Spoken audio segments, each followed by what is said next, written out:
Today, I would be telling you an ancient story which most of us would not have heard. It's a story from our Vedic period. The story is from a period which is much earlier than Mahabharata and Ramayana. The story narrates certain geographical details which have uncanny resemblance to the reality even today. In the Vedic period, there was a sage called Vasishta. One day, a king called Kaushika was hunting in the forest near sage Vasishta's ashrama. After some time, the king and his soldiers were hungry. King Kaushika went to Vasishta's ashrama asking for food. The sage welcomed both the king and his army and arranged for a royal feast that the king had not witnessed in his entire life. The king got to know that the sage was able to serve this feast with the help of a divine cow called Sabala.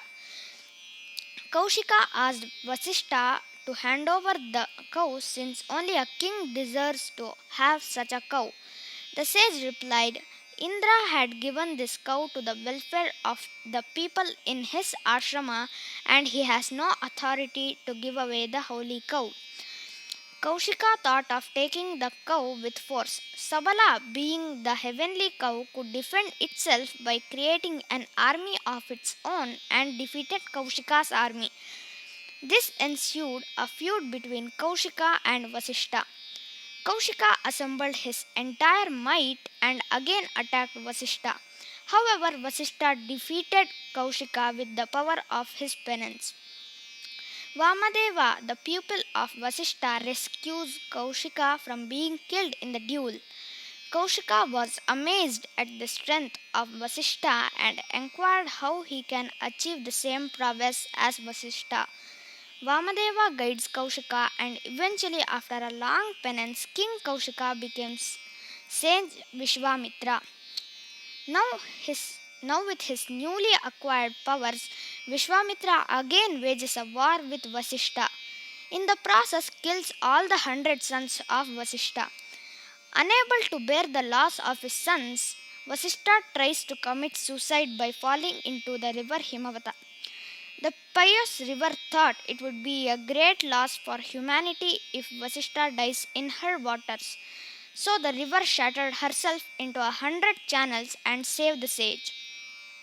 Henceforth, the river was called Shatadru, meaning a river with 100 channels. In Sanskrit, Shata means 100, Dru means flow. Eventually, the word Shatadru got corrupted by the Arabs and the English speakers into its current name, Satluj. Even today, the river can be seen with its 100 shattered channels in its initial course.